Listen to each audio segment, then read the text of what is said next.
Hello? Hello? Hello? Hey, quiet! It's him again! The Mona! Agnes, it's me, Billy.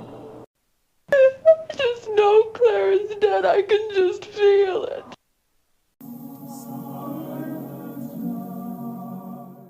We should. We don't, but we should just hit record immediately. You just missed some great content of Jen showing me her underwear. Don't worry, the OnlyFans page is coming out Any day. You keep waiting. Jen, what are you drinking tonight? I got a classic. Well, it's not classic, but it's just a vodka and raspberry lemonade. The Simply. Oh, okay. Very nice. So, Fisher's Island is an island that's only 2 miles off the state of Connecticut, but yet the state of New York owns it. I looked it up. It dates back to the 1800s. It's very boring as to why. I won't bore you. But they have this cute little restaurant that's called the Pequot. And the Pequot is famous for this drink called Fisher's Island Lemonade, which is whiskey, vodka, and lemonade. And they have canned it, and it's 9% alcohol by volume. It goes down ridiculously smooth, and you can find it at your local liquor store. And that's what, or maybe just by us. I don't really know where they're distributing to. I shouldn't get people's hopes up. I'm gonna need you to send me some of that. Yeah. And so that is what I am drinking tonight, because we all know, I think I've mentioned this a ton of times, I try to find everything local. I just got my husband a beer from a local Brooklyn brewery. Our Costco's out here stock a lot of small batch breweries. So That's really I cool. don't know if a lot of Costco's do that with breweries around them, but worth a check, everyone. So before we talk about today's movie, Thanksgiving is coming up on Thursday. What are you doing, Jen? Same thing we do every night, Pinky. Our family's getting together. We're gonna hang out at my brother's apartment. I'm gonna make the mac and cheese, probably sit around, have dinner, and then just hang out and watch TV or whatever we can think of. Very nice. Yeah, small family gathering. I'm going to my father's. It'll be the 6 of us. I'm bringing 90% of the meal just because I'm a crazy person. Yeah. So there's that. I don't know, I went over the list of what I'm bringing. I'm bringing the stuffing, the mashed potatoes, the gravy, the corn pudding, 2 pies, and wine. He's making the sweet potatoes and the turkey, so. Yeah. But it's all good. I love to cook, so. Yeah. That's as long as you like doing it. I'm starting to like doing it because I started buying HelloFresh and cooking for me and my mom. And okay. Oh, I'm actually pretty good at cooking, so. People have said good things about HelloFresh. It's really good, everything. The last meal we had was a lemon chicken with spaghetti and cream sauce. Oh, it was so good. Look at all this free advertising we're giving. I know, right? Hey, HelloFresh. I need to get my referral link and put it somewhere on our Facebook or something. Yeah, seriously, put it in the description. So Thanksgiving we did last week in preparation for Thanksgiving. So if you didn't get a chance to listen to that, go ahead, have fun. We had the writer, creator, and the guy who plays the turkey, Jordan, on the show. Yeah. So go ahead, give that a listen, give it a whirl. And now we're getting fully into the holiday spirit. This week we're talking the 1974 classic Black Christmas. And honestly, this might be the movie that tears Jen and Elicia apart, because I almost cried last night when Jen was watching it, telling me she was bored. This is one of my favorites, Jen. I know. I am sorry. I wouldn't have been so harsh had I remembered that. It's okay. It's okay. I was like, damn. Your favorite, so it's fine. But then upon rewatch, I wonder if. No, I still loved it. I still love it. I'm going to say to everybody, if you have not seen this movie, if you have just seen one of the two remakes, which we will be talking about next week with our dear friends, Matt and Drew from the Post Credit Podcast, they're coming on to talk about not one, but two remakes that this movie has garnered. So that's good. Please don't let yourself be spoiled. I truly love this movie. It is fun. It is great. It's got amazing, if for nothing else, Margot Kidder. I mean, come on. Oh yeah, I was like, it's Lois Lane. The acting is really on point in a very good way, very believable, and I just really enjoy it. So we will just get right into it. As always, you're listening to Horror and Heels, and I'm Elicia. I'm Jen. And we're talking Black Christmas. So Jen, at what point in the movie were you bored? Well, first of all, I was shocked, but because like 70s movies are usually they're not that vulgar. Not the ones that I've seen. I'm sure that they are, but I wasn't ready for they go for it. Oh my God. Like, yeah, the C word, I was like, whoa, they just really go into this, don't they? So that was a little shocking. I don't care, like I'm not like, oh my God, I'm a prude and it bothered me, but I wasn't ready for it. But that I was with it till like, I don't know. So, and then after the first girl died, I just couldn't really follow. And like, there was the drunk house mother, and then. By the way, I love her. She was great. Her monologues in the mirror were hilarious. Oh my God. So she is just the best. Oh wait, hold on. Sorry, didn't flip back to page 1 for my thoughts on her. She's the best. Her name is Mrs. Mack, and if you guys haven't seen the movie and decided not to pay attention and want to be spoiled, this gem of a house mother stashes bottles of liquor, dude, all over this house. She's got books carved out. Oh She's got it in the back of toilet bowls. Like I was gonna say I appreciate her stealthiness, but if I get to the point where I have to hide liquor in the back of a toilet tank, like that's when it's time to step in. Like if I'm drinking alcohol out of the back of a toilet, then I'm cutting out book pages. I'm okay with hiding it in a shoebox, all good. But back of a toilet tank. I have to tell you that I was so in love with candy as a kid, and combine this with the fact that I was a big Babysitters Club fan. Yes, me too. One of the girls actually had cut out a book and hid candy in it, and I wanted to so badly, but I couldn't bring myself to cut out the book. It broke my heart. Then it was really funny, huh? My husband, and I was like, and I'm not going to say what book it is in case somebody tries to break into our house. And I was like, you have this book? And he's like, why don't you open it? And it's actually one of those safes made to look like a book and where the middle is cut out. It was very funny. I'm like, who cut a book? This is horrible. It was Claudia, though, who did it, yeah? Claudia was the one who had to have candy. Their parents didn't like her having candy. God, she loved the same candies as me, too, which my favorite. I love Claudia. I loved Claudia. But that's a divergent. But this woman is just the best. But also, I didn't really understand why she needed to hide the alcohol because they were all drinking very openly at that party. Pretty much, yeah. Barb's mother flat out asks, and the door is like, no, I've only had a couple. I'm not drunk. Then proceeds to, in that conversation, call her mother gold-plated whore. And I just think everybody now knows my new insult going forward. I seriously wrote that down in my notes. I was like, your gold-plated whore is probably the best thing I've ever heard. But I was like, I understand that she was on the phone with this woman, but Jen, would you have even ever contemplated calling your mother such a thing? The backhand that you would receive the second you saw. I would get hit now if I said that to my mom. And I would go on the phone, but I'm just saying, like, the backhand I would have received, heard around the world. She would have hit me from over the phone. Like, she would have figured out how to hit me over the phone. Hired somebody, sent somebody to the house. Immediately. Immediately.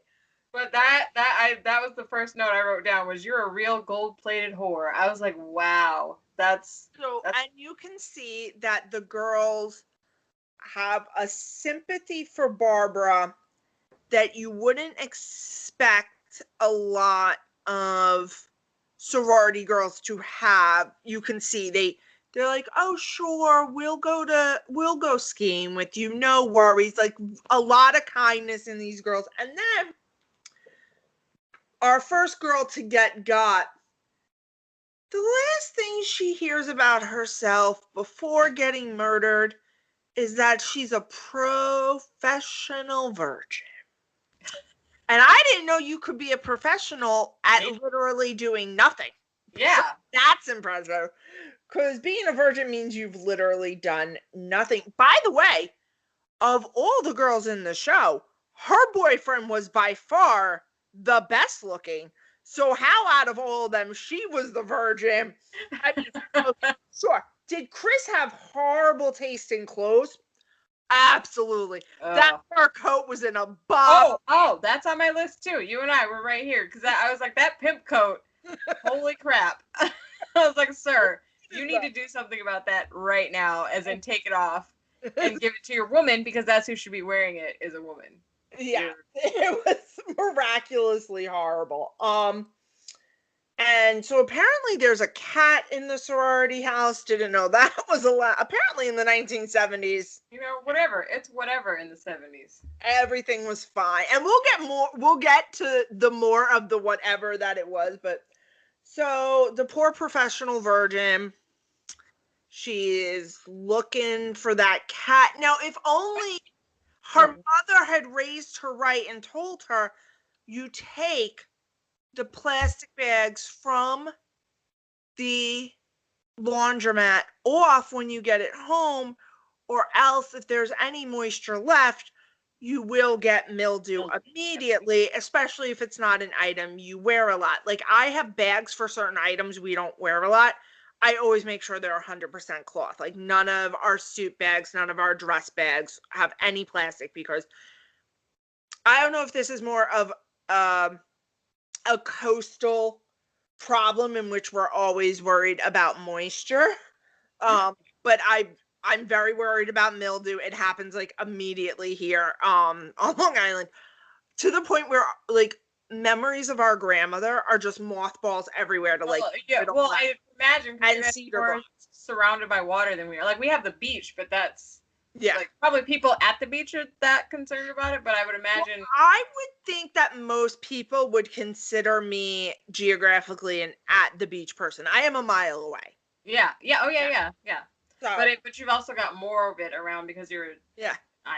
So I was like, well, he wouldn't have gotten me with a plastic bag in my closet because I don't have that. Also, pro tip: if someone's putting a plastic bag over your head, poke your finger through the mouth. Yeah. And get your air. Don't try to grab their hands. Like, just rip it open at the mouth. Poor girl. And then she's just put up in that attic to sit for the rest of the movie. Yep. Which to me was honestly one of the scariest parts of the movie to me.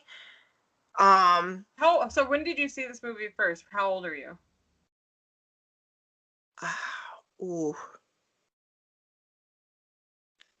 15, 16. Okay.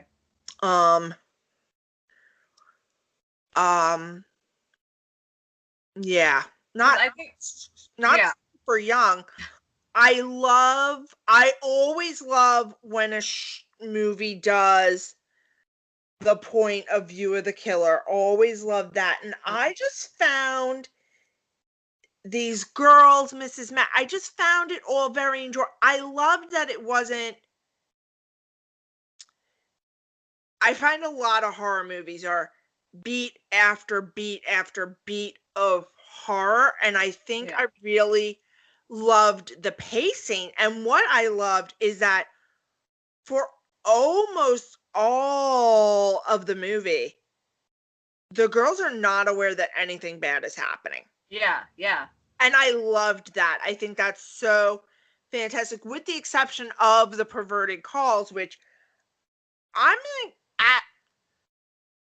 I will tell you that this movie scared me more after my freshman year at college because my roommate was getting stalked. Ooh, And Lord. back then, it boiled over to all of us because just like them, very pre-cell phone, he would leave messages on all of our voicemails. Like he would press we were in a triple. He would press buttons on each, leave it on me, leave it on my two other roommates, Oh. messages.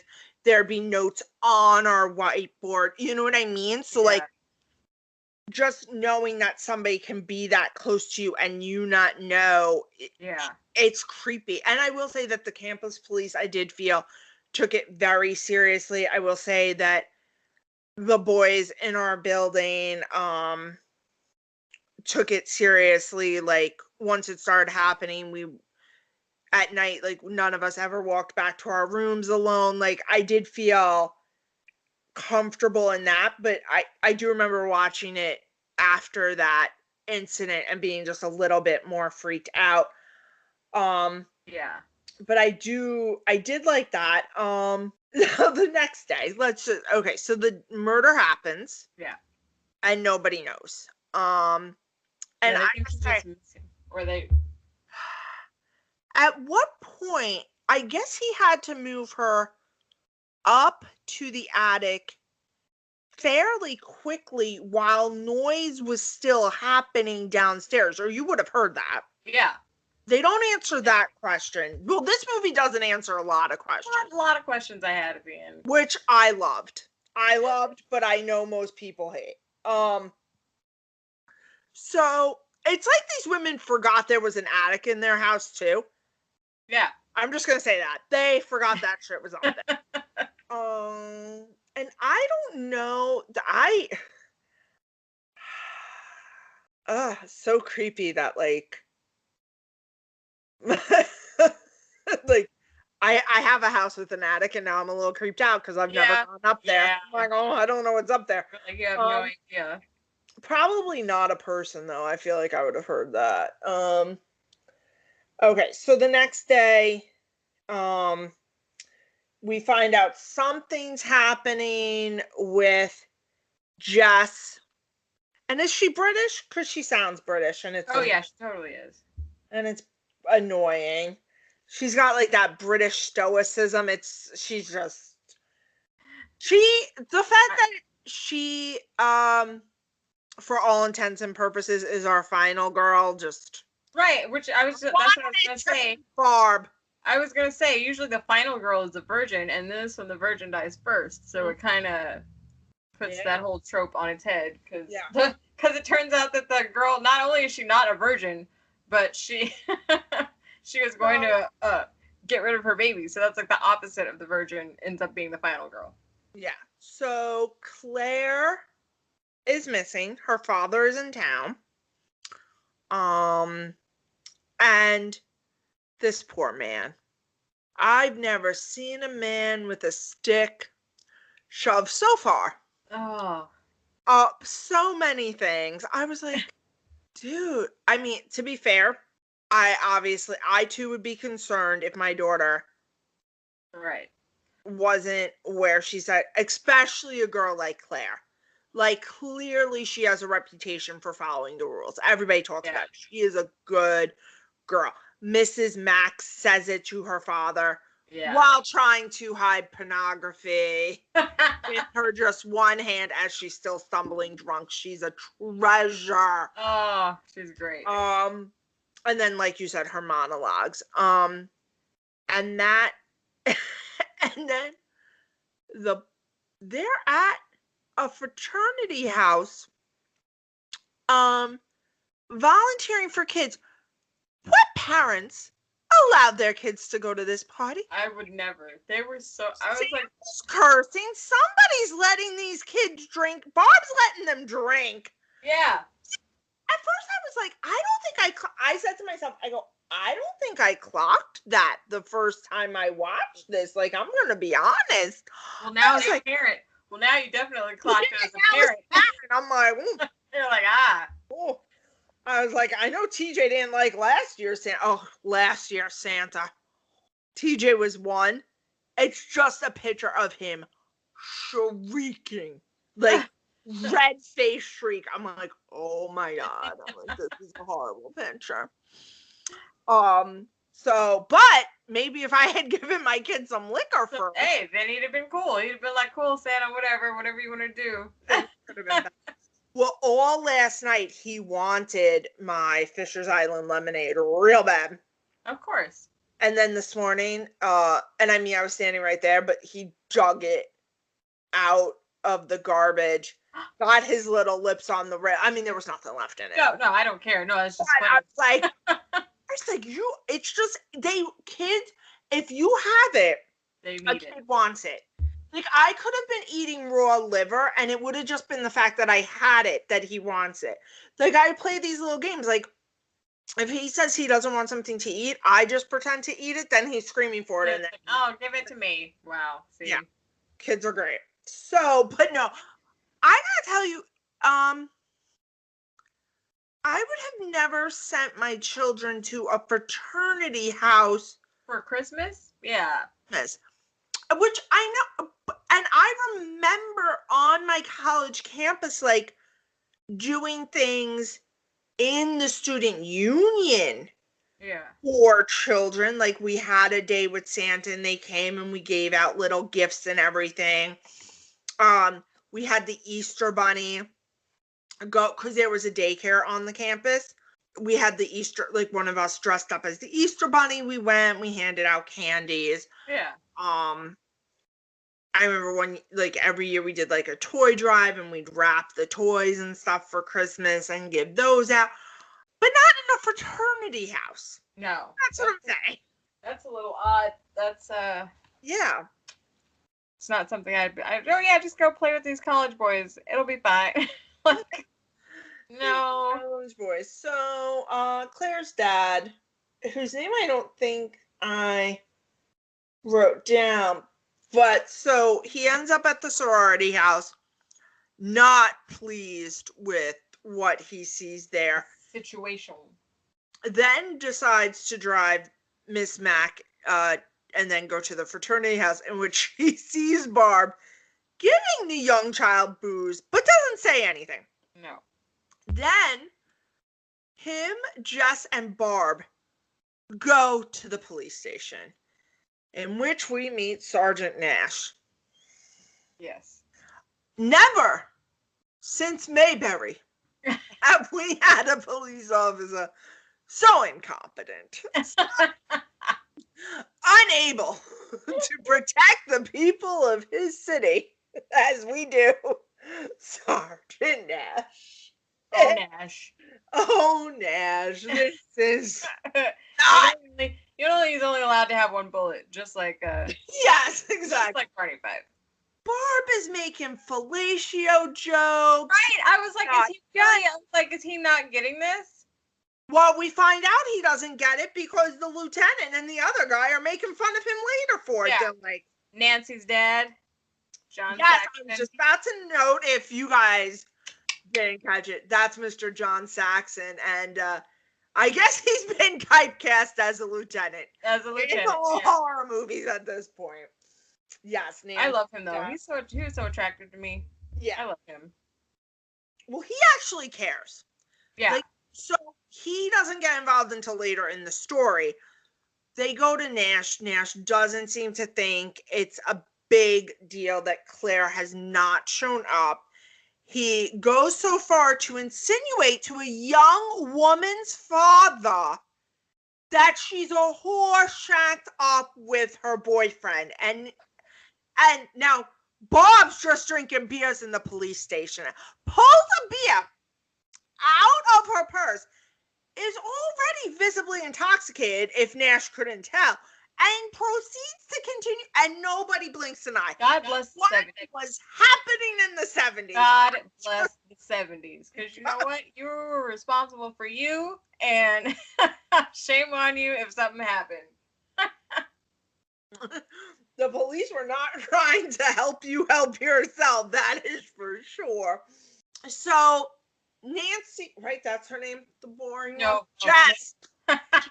You're thinking about Nightmare on Elm Street. Well, I've been drinking. Guys, it's only gonna get punchier from here out. Yeah, buddy. If you feel like Alicia's been a little punchier, just letting you know I'm halfway through this. Be a bit punchy. Ed goes to me, that's like 3 Bud Lights. I'm like, yeah, buddy.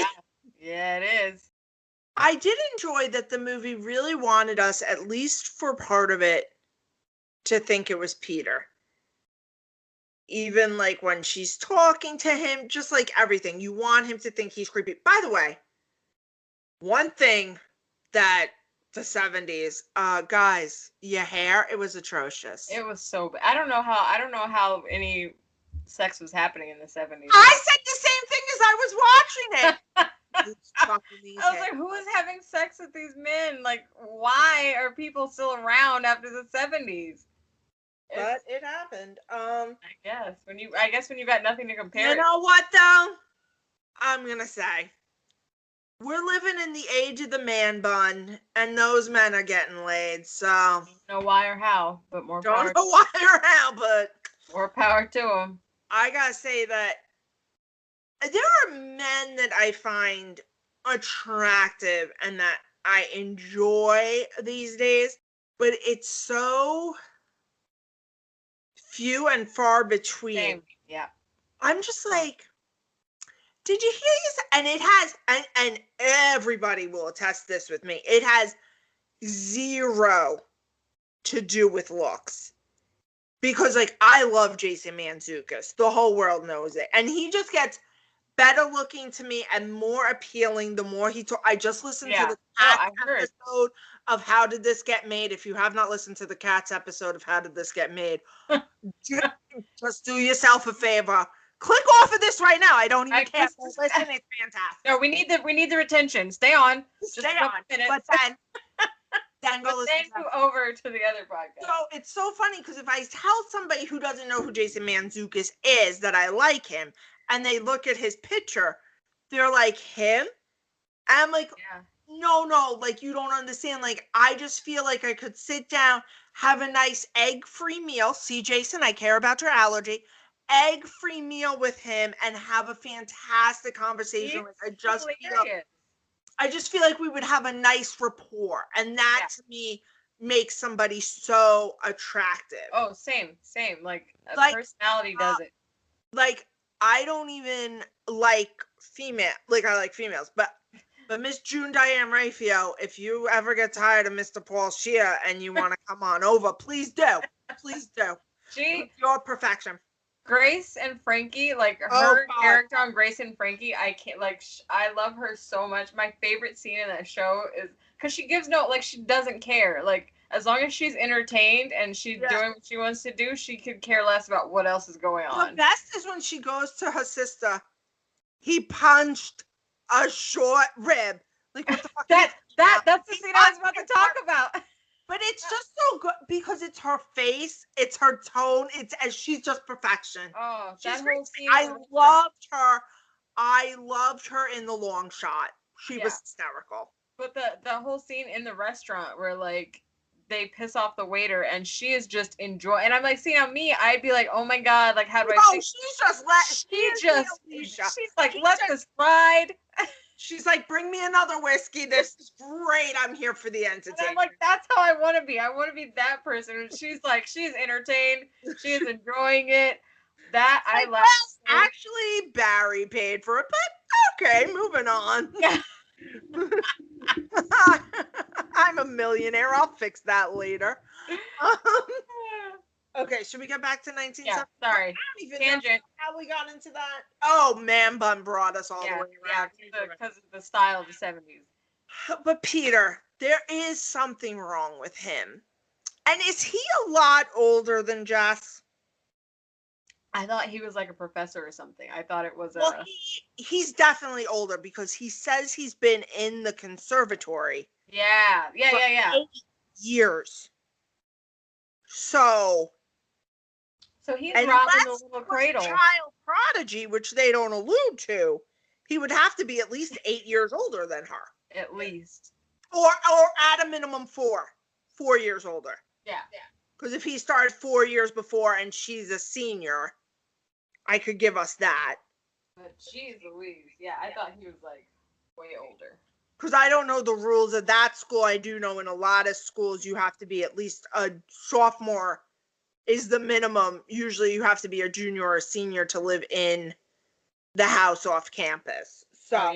Oh yeah, that was how it was for mine too. Like. Oh, okay. Off campus was like junior, senior living. Yeah. Okay. So we'll give it the benefit of the doubt that they're 4 years apart. But even those 4 years, he's looking. Then those were rough 4 years for Peter because he looks. Yeah. Much older. Yeah. So Chris, horrible taste in clothes, but of all the boys you see in this movie, by far the most appealing. I mean, he is like, he goes right to that police station and is like, A, I don't know why you're taking this seriously. B, I don't know why you're having foul mouth about people you don't know. You don't talk that way about people. That's a man sticking up for his girl, and I am here for it. Yeah. Horrible fur coat aside. Yeah. He goes out in the search party. He is ready. He is trying. Yeah. Yeah. I liked it. He was a good guy. He Agreed. was a good guy. Agreed. Once again, horrible. Code aside. Code aside. Code aside. And what's also good is he goes there, and because he has such a big mouth, Lieutenant comes out and goes, "Wait, what are you talking about?" Yeah. And the guy's like, "Well, blah, blah, blah." And the lieutenant's like, "You didn't think any of this was important." Like, Nash. So it's like, are you fucking kidding? Like, the lieutenant's one beat away from going, "Are you motherfucking kidding me?" So you're stupid. You're just letting me know you're stupid. This guy. Okay. This guy. He had this look on his face like he took over this department, and this is what the fuck he got left with. This is why I'm here, to clean up this kind of shit. Like, all right. I love that Phil, when they're all back at the house and Barb is just ridiculously drunk, talking about turtles fucking, and wasn't that? I was like, Claire's dad. I'm like, and Phil's like, "You're drunk. Just go to bed." And if you're wondering where you might have seen, do you know where that actress is from? A more recent movie. Recent as in early 2000s. Phil. no. Oh, Phil, the one with the curly hair. Yeah. And glasses. Yes. Okay. No, but she did look familiar. I'll give you a line. I think you'll know it. "Oh, Aunt Vuva, I don't eat meat." "That's okay. I make it a lamb." I actually she just came up on the IMDb. Yes. Yeah. Yes, I the get aunt. that Greek wedding. Wow, she is aged beautifully because she looks. Beautifully. She's She hysterical. is.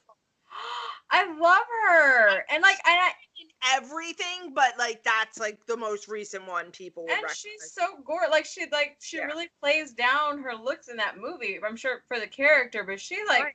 she's aging so wonderfully. Like, she's so pretty to me. I love looking at her, and she's funny. She's got the comedic chops. Like, Yeah. she's got the whole thing. Which- Oh, that's awesome! I love her.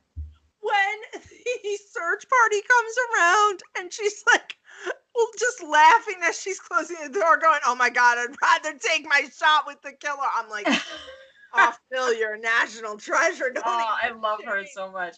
And what a bold move with that hairdo, because not a lot of women were wearing that hairdo back then. The short look.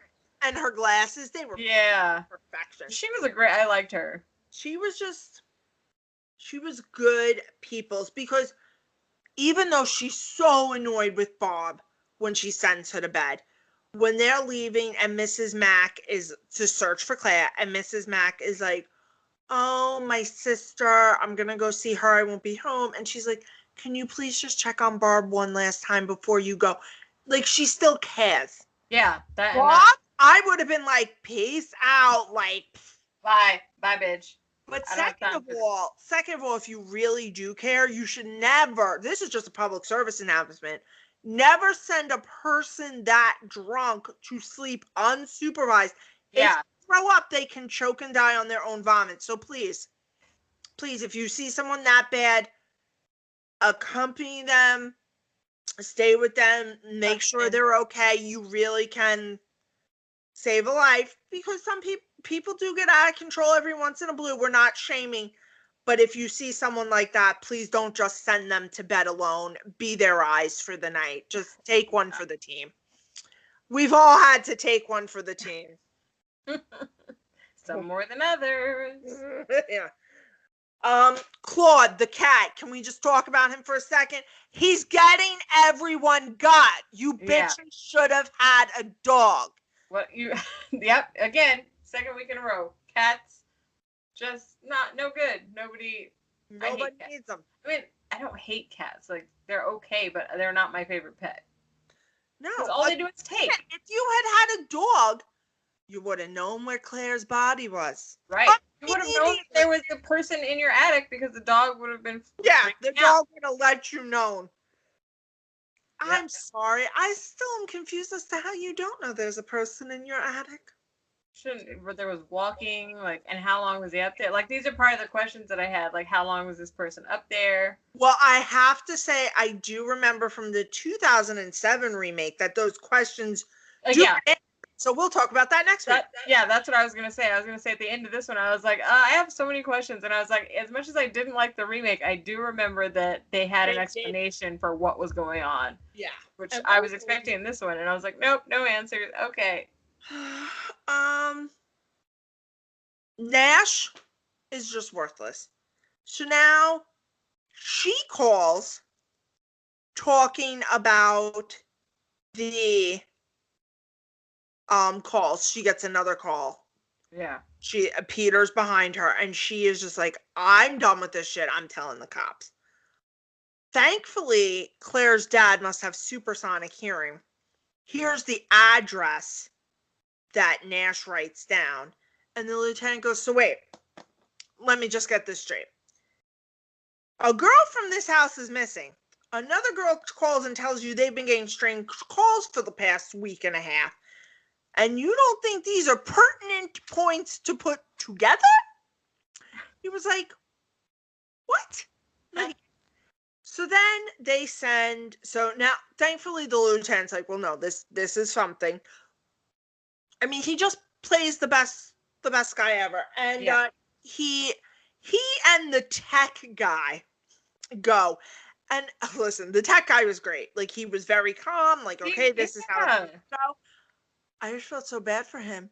Like, now being in 2020 with the technology that we have, that we can track that call in 3 seconds without even. He was trying. He was really in it. Like, he's running. Like, I was like, oh my God. He was doing a lot. Poor man. He was working for it. Poor Barb starts screaming. And they get her back to sleep. And then she starts screaming again, and no one goes to check on her. They're like, gosh, she's just having nightmares. It's just Barb being Barb. She's so drunk. even though we have weird calls and one of us is missing, it's fine. We need to go up and check on her. Yeah, no need. But the house mother's got by now, right? Because she gets got by the hook. Yeah. Oh, yeah. Sorry, Mrs. Mack. Yeah. She gets got before Jess even gets back to the house. Because of the cat. Because she's looking for the damn cat. Yeah, that's my point on that. Yes. Yeah. That hook to the face just. Here's the thing, though. I see a dead person. I'm not pausing for even a second to look anywhere else in that. I'm dropping. That's gone. I'm running. I'm dropping to the ground and hitting the floor running. Yes. Nope, she did that slow. Oh my God. And then let the hook just hit her in the face. I'm like, what kind of momentum did that hook have? Because he just kind of let it go and it full on hooked her in the face. I was like, okay. He didn't even like give it a good shove or anything. He just let it go and it just hooked her in the face. Well, what I'm guessing that he let go would have been some sort of, I'm guessing he was, because it pulls her up. Yeah. I think thinking he was also holding a weight bag down with his foot. But And- still, but I'm just saying the swing still wouldn't have been strong enough to hook her in the face. No, what I'm saying is he was holding the weight bag down with his foot. Let the hook swing. The weight bag goes. The momentum of the weight bag is what caught her. And then he pulled the weight bag back down to pull her up. Okay, I guess. So it's the momentum of the weight bag. Of the weight. Okay, Yeah. I'll let that go. Let that go. We just watched Thanksgiving. And now you can't believe the weight bag can get No, someone out. I didn't mean I'll let that go. I meant I'll that makes sense. I'll let that go as the explanation, like that. Oh, okay. You Yes. were like, I'll allow it. No, I meant like, okay. Shit, woman. This is my boy. Jesus Christ. The way he kills people, these are horrible ways to die. Yeah. Bag around the face, hook to the heart. Poor Bob gets gotten by her own crystal unicorn. Oh. Women, this is why when you're in your 20s, don't have stupid unicorns. Outgrow it at some point, bitches. And the first time he stabbed her with it, didn't even come up with blood. I was like, wow, it's still clean. Like, that was a clean hit. And then after that, it was bloody. But golly, and why? I would have immediately rolled over. Like, I'm not going to just sit there. They always do the sit there and then go, oh my God. Like, I would have rolled over. He would have had to chase me, basically. Once again, Barb was redonkulously drunk. I don't think she could have gotten up if she wanted to. She was fall down drunk when they put I would have sobered up. If somebody's trying to stab me, I'm going to sober up pretty darn fast. I'm just saying. You're not going to stab me with a unicorn. I'm not going out like that. To be fair, Jen, you're black. You've never been white girl wasted. You can't understand. That is true. That is true. Jess is so stoic about everything. It's creepy. Show a fucking emotion. You're having this conversation with this man about the child you have created with him, and you are showing zero emotion. Like, it was ridiculous. It was to the point of unnerving. To the point where I was like, is she the killer? Is she the killer? Like, I knew she wasn't, but you're like, oh, maybe it's her. And here's the other thing. Chanel, you tell the cop, like, so now they've wired up the phones. She gets another call. The person literally says the things Peter says to her, and she doesn't tell the cop that. Yeah. What? Because here's my thing. I don't think, and this is probably just from us having seen too many horror movies, but my initial reaction would have been, get the fuck out of the house. The person's here. The person can hear me here. I wouldn't have thought it was Peter. I'd be like, just get the fuck out. Yeah, it doesn't matter who it is. Mosey down to the police station because I'm pretty sure he's in the house. And one time, I was at the supermarket, and I'm like, oh, because I was picking up beer for like for Halloween. I go, oh my goodness, so many decisions. Like, I didn't expect my local supermarket to have that many different choices of IPAs, which is what we like. Like, usually we head over to the beer distributor, but this supermarket had a ton of choices. And the guy next to me goes, you can never go wrong with Bud Light. I go, except always. Like, we're an IPA household. I was like, no big. The blasphemy. Who said, I'm not even a beer person, but I know that's not the thing that you say to anyone about beer, ever. Bud Light. I was like, I wanted to be like, sir, do I look poor to you? Like, I don't understand. Did I look like I was going to a fraternity party to play beer pong? Beer pong? But like, it's the beer pong beer of choice for me. But right. Yeah. And it goes down easy. Now, I'm a crazy person that fills her beer pong. Well, I don't play beer pong. Nobody lets me play beer pong because I have no aim. However, if you want somebody on your flip cup team. Oh, I can flip cup like no. I can flip a cup and I chug quite quickly. Yep. I will tell you, the last time I played flip cup was my cousin's college graduation. She had graduated from her master's, and my aunt and uncle got margarita machines for the party. And I decided to play Flip Cup. The whole family was playing, like even like our 60-year-old uncles. It was a blast. It's so much fun. But I decided to play with margarita. Ooh. And at some point, the indigestion from the lime juice, I had to tap out. I was like, oh. I can't imagine. I'm like, no, the lime juice. It's not good for that. Indigestion. I'm like, yeah, I think I'm a little, I was in my mid-30s at this point. I'm like, I think I'm a little old. I was like. Yeah, oh no, is it time? I can't. And that's the last time I've played, or no, I played Flip Cup after that, but always with like, still not beer because I'm not a beer person, but like some. Hi everyone. Thank you for listening to Horror and Heels. If you're wondering how we're making this podcast, we're doing it through Anchor. You can go to Anchor FM to get started. It's free.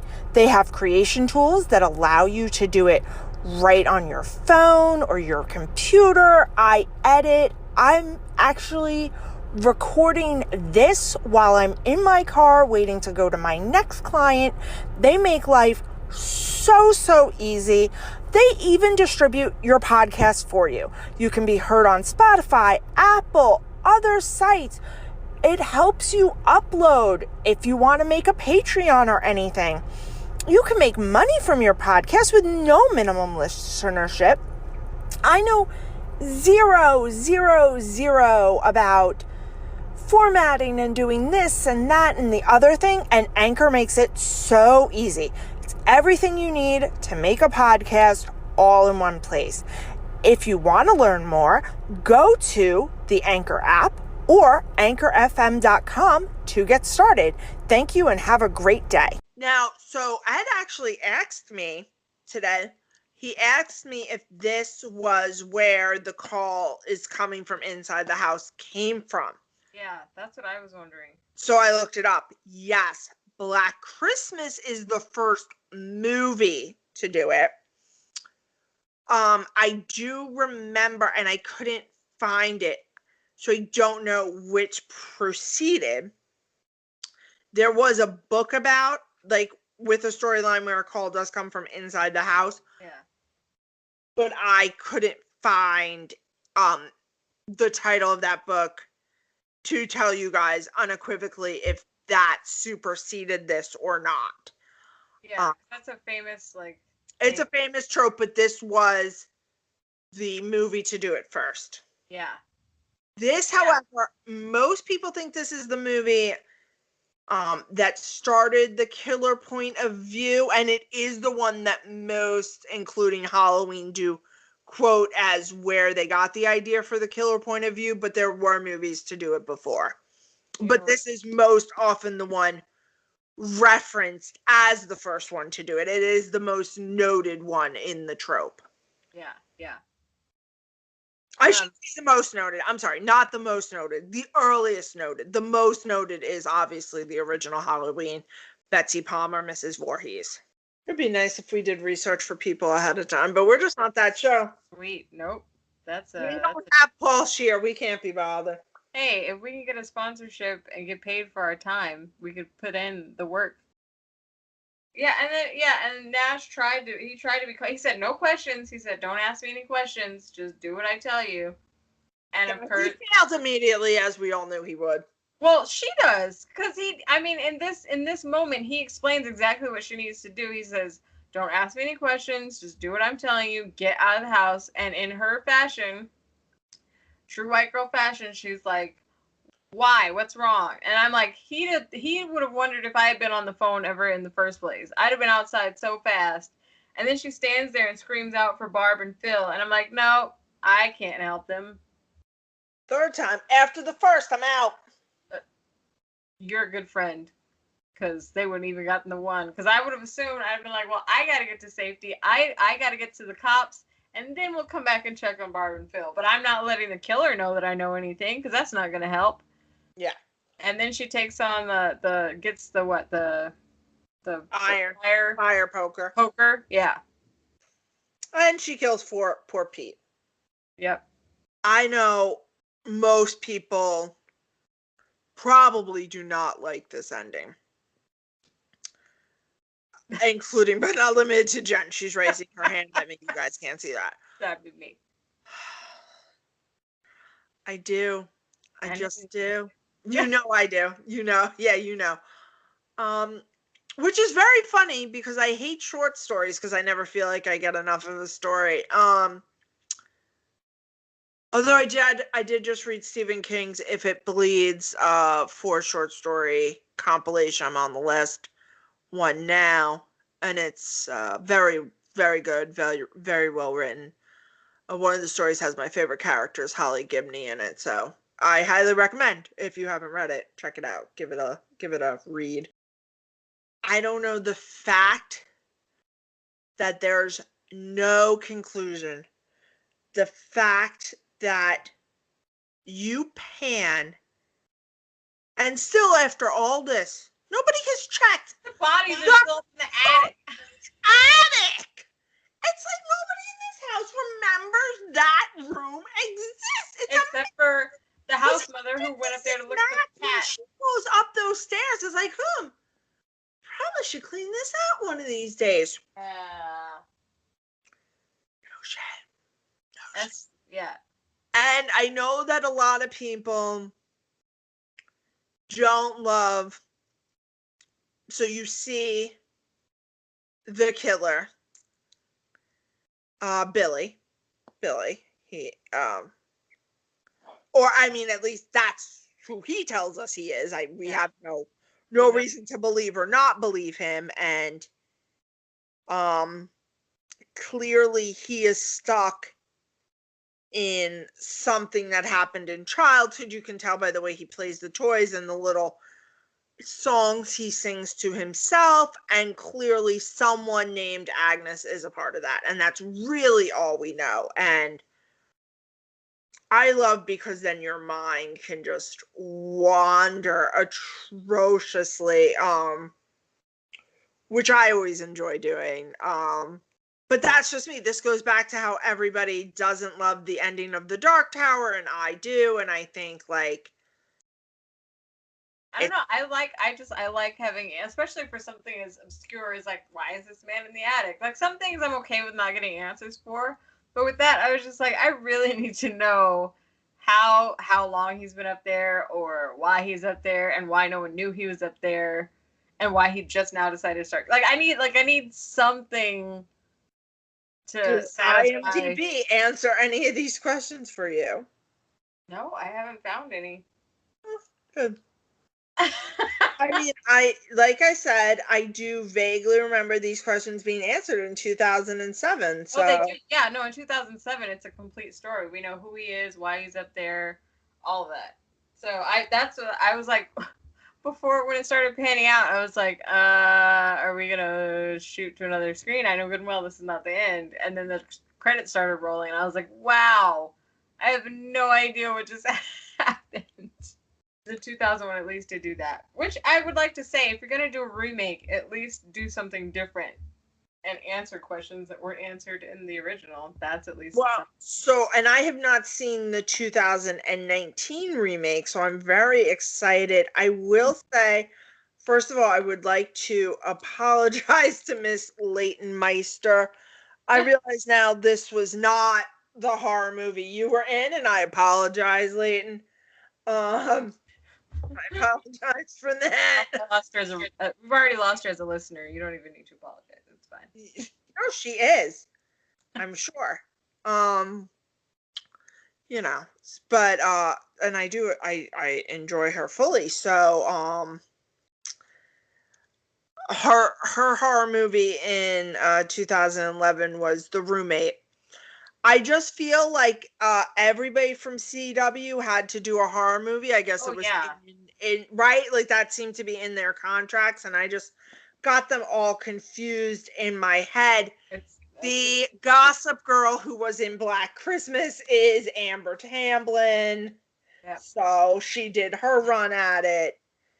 Michelle Trachtenberg, who was also on Gossip Girl.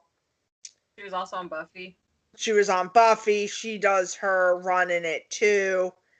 Yeah, it was a rite of Like passage. she Chabé does hers. Um, It was a rite of passage in the early 2000s too. and this is really funny, and I didn't realize this until right now, but it looks, hold on everybody, that she reprised her role. Oh no, maybe I'm wrong. Okay. So I think, nope, I am right. She so Andrea Martin, who played Phil Oh. in 1974, comes back and plays Mrs. Mack Yes. in 2006, and That's now I'm so excited. awesome. Now I'm ready to watch this movie, honestly. That's amazing. Yes. So look forward to that, everyone, because Oh, that's gonna be great. yeah, I and haven't seen it since I saw it in theaters. and the boys are much. Oliver Hudson is in this. Yeah, just some good looking men. So also exciting. Yeah, so I just scrolled down to storyline, and it does give the backstory, which I'm Yeah. not gonna read right now, but it does. Yeah. And so that's very in the story. And you know what? Now I'm intrigued. I'm just gonna read the plot summary for 2019 and see if it says that as well. Oh, well, this is very interesting. It looks like they go a different way with who the killer is, and that's all I'll say about that. Yeah, because I don't want to know because I haven't watched it. That one I haven't. I don't know, but it does seem very, very,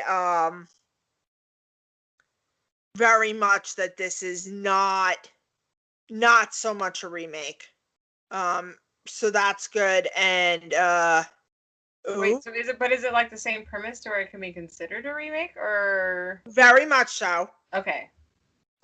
It just seems like, from what I'm reading, the girls seem much more attuned to what is happening, and they're not going to put up with it. Oh, all right. So they're much more aware. Of what's It happening. seems earlier in the story that, because these girls are not aware there's a killer until almost till the end. And this seems like they're ready to take this bastard down. Like, he has not been as careful as dude in 1974. As Bill. For all intents and purposes. We don't know if that's true or not. Billy. So, your overall thoughts of 1964. 1974. 1974. Keep drinking, Elicia. It's doing you wonders.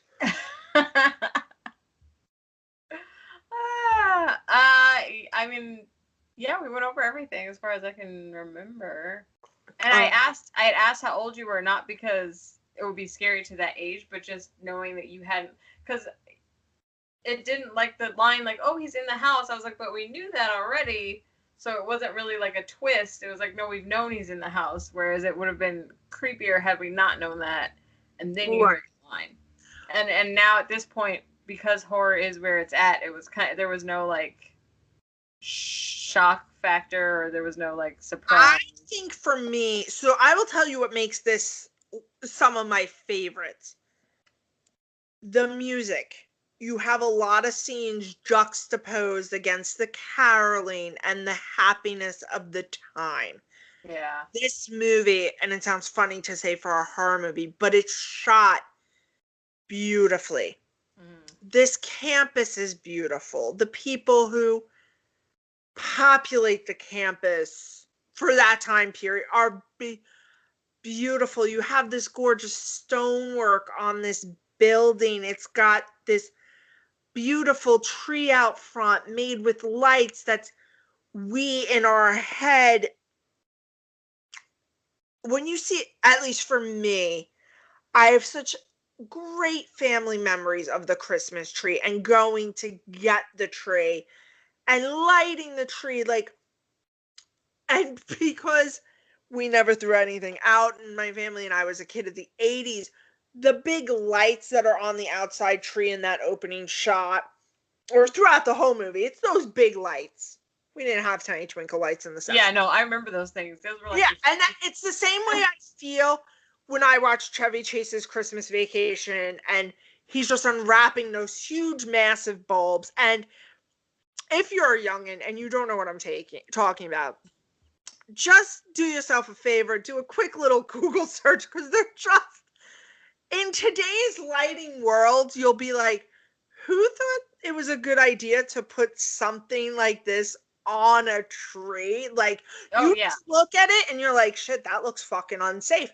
But It's it huge. just There had was- such a warm glow to yeah, it. and it had all the colors. It was like there was It was great. It was hokey. It was everything the 70s were, because it wasn't like a true red and if you've ever seen a 70s like apartment, it was that red and that green and that orange. yeah, yep. And the white was white. It wasn't clear. It was white. Like, a white light.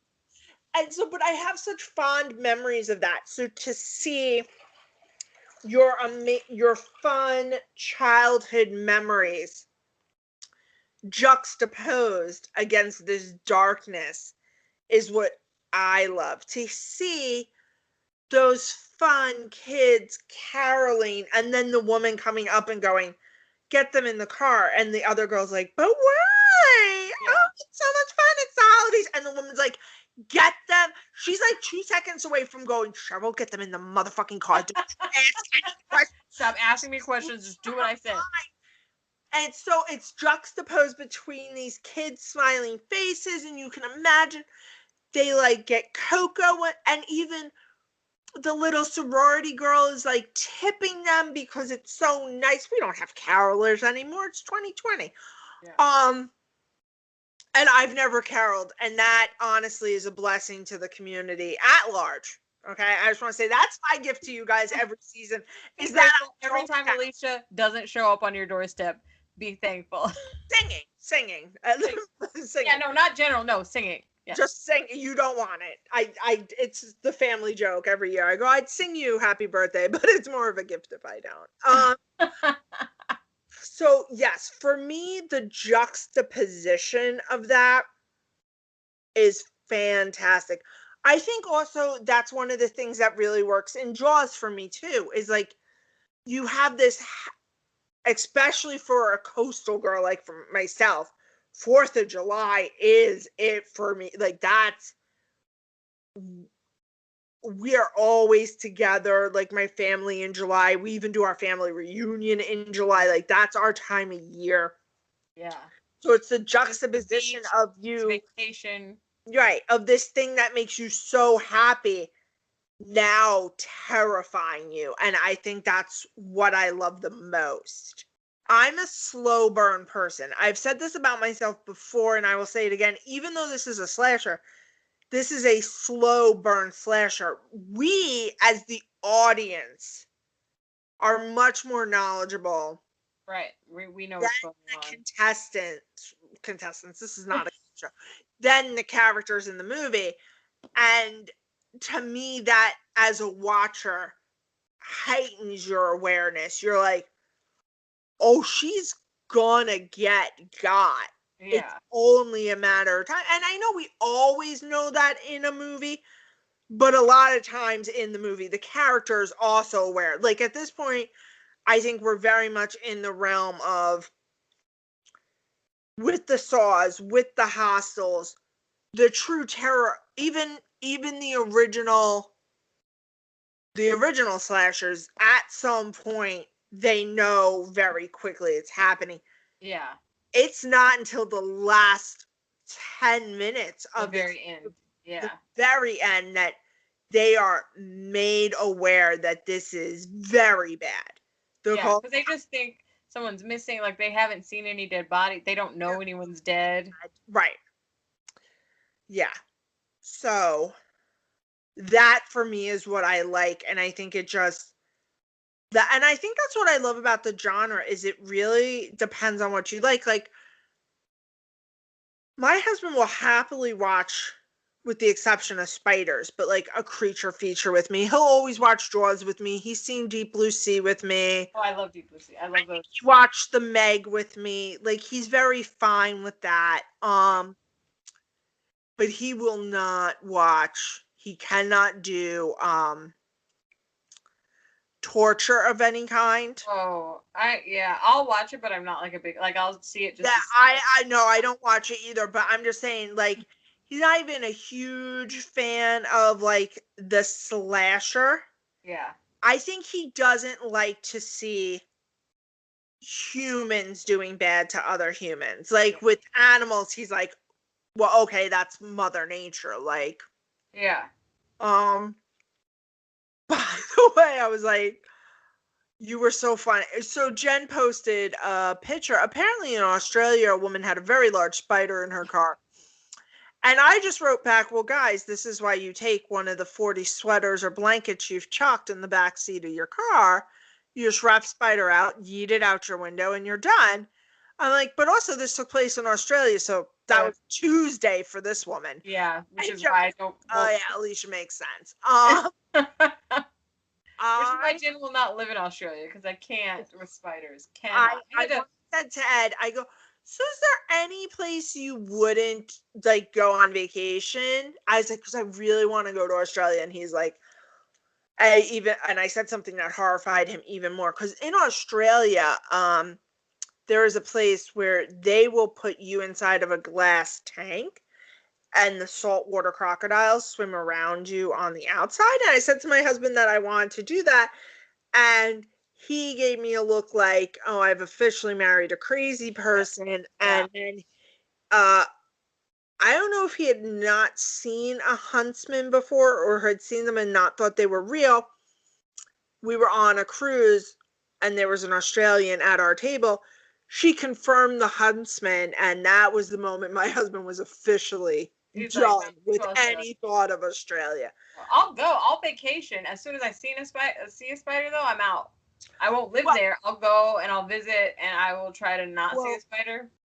So, yes. So, like we said, next week we will have Matt and Drew from the Post Credit Podcast on. If you haven't listened to our episode with them on 13 Ghosts, go ahead, swap over to them and do that. Also, if you want to listen to something that's not always horror content, they do a wide range of movies. Their last one was Fifth Element. That was fun. Yeah, I like that episode. Fun. They did do Scream, all of them in Halloween during Halloween. So funny to listen to two straight men talk about women's haircuts because they did talk about Gail's hair for a while. Man, I've seen photos and I'm like, that is who let that happen? Oh God! Listen, late 90s, early 2000s. Like I just don't go back and look. Okay. That was rough. Those bangs were just chopped. It looked like she just because there are some women now that you would consider true fashion icons, such as the incomparable Victoria Beckham. Yeah. I challenge any of you. Go back. Listen, look at her in 1994, 1995. I'm not going to say she wasn't beautiful. She was still drop dead gorgeous. Still gorgeous, yeah. Questionable fashion. Yeah. Does nobody remember the Justin Timberlake, Britney Spears the jeans? Denim suits? Yes. We all remember? Oh, I remember? Oh, good. That's seared in... No, who doesn't remember that? Right. Yeah. Also, everybody... who has been liking, subscribing, commenting. I really appreciate it. And I'm gonna I do too. We do. Yeah. Well, I'm about to get a little sentimental because I'm almost done with this drink, and it is the season of thanks. And I just wanted to give my co-host here a quick thanks for going on this journey with me. Yeah. for being a person who really gets me, and I have good friends. I am blessed with good friends and good family.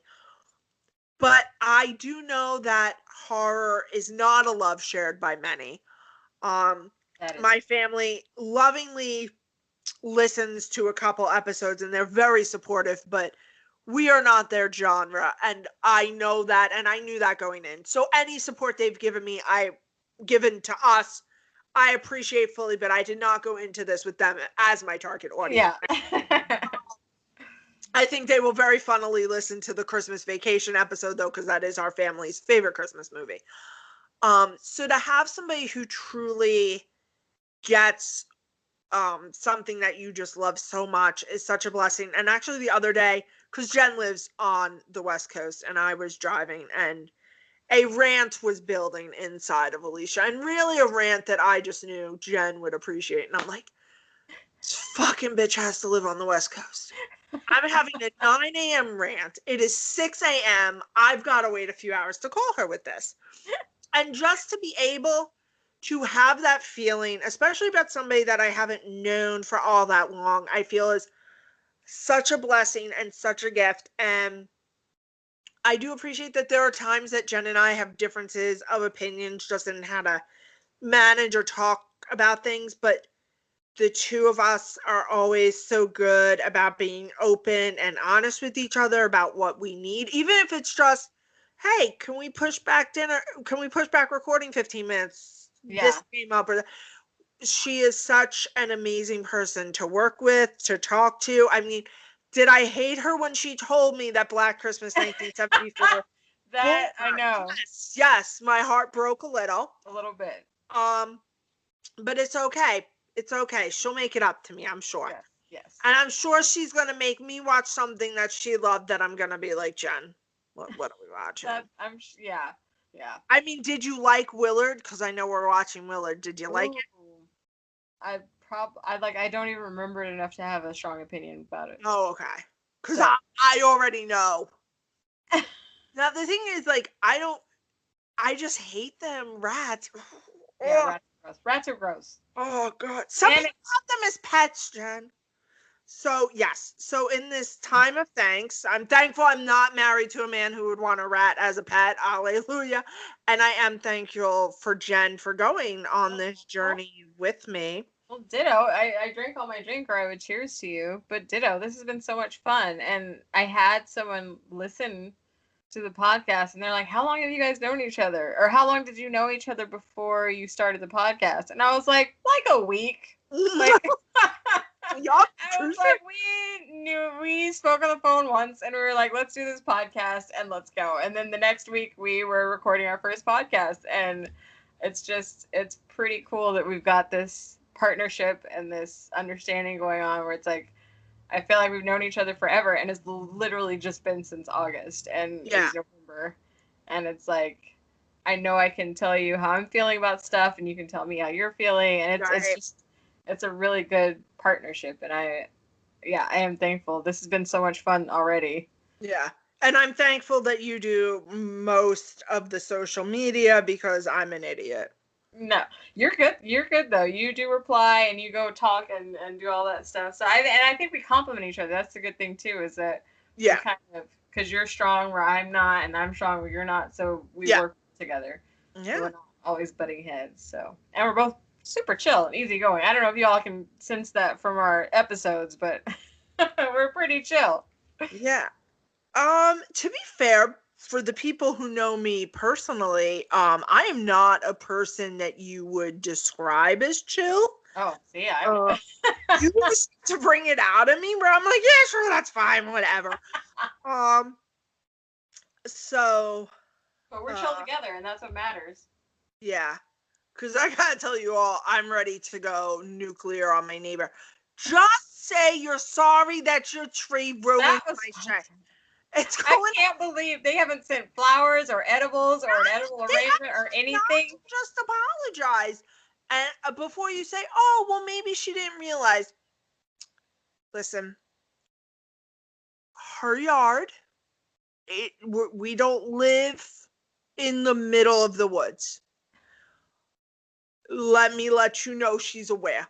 And Yeah. if she's not aware that the top half of her tree is missing, then I live next door to a blind woman who also has a driver's license. Okay? That's all I'm going to say about it. So something bad's happening over there. So whatever's happening shouldn't be happening. Right. So either you don't care or you're blind and you're driving a car. These are the only both are problems. Both are problems. So yeah, so I'm not chill about that. I'll tell you that right now. No, but that's not like that's not something you should be chill. I'm also not chill about everything that I just realized I have to make for Thanksgiving. I use Jeffrey Zakarian's stovetop sausage stuffing with cornbread for Thanksgiving. If you're looking for a stuffing recipe, I highly recommend it. Love Jeffrey Zakarian. Love him. We've done about at least $100 worth of advertising just in this episode alone. It's fine. But I think we should. I think we're about. So we're doing. Yeah, wrapping it up. We're doing Black Christmas. Both remakes next week. Yeah. That's your And homework. if there's anything you'd like us to talk about, please send us. We're actually going to, I think, start on our Instagram polls of what you guys would like to hear us discuss about the upcoming movies that we're going to do. Yes, but that means you have to actually answer them. Yeah, please. Don't just view them. Yeah. But view them and then answer them also. Mm-hmm. Because I have posted polls and people just look at them and they don't answer, and I'm like, well, is it so? You could just click on it, yes or no, or Freddy or Pennywise. Just click. It's fine. It's fine. The answer is always Pennywise. It's fine. You don't need to go to the stores to get the Black Friday sales, so keep your bras off, keep your feet up, keep drinking and shop from home, everybody. Yeah. Do it the right way. Although technically, I guess this is going to be coming out on Black Friday, and now Black Friday's all month, like with all these stores. Yeah.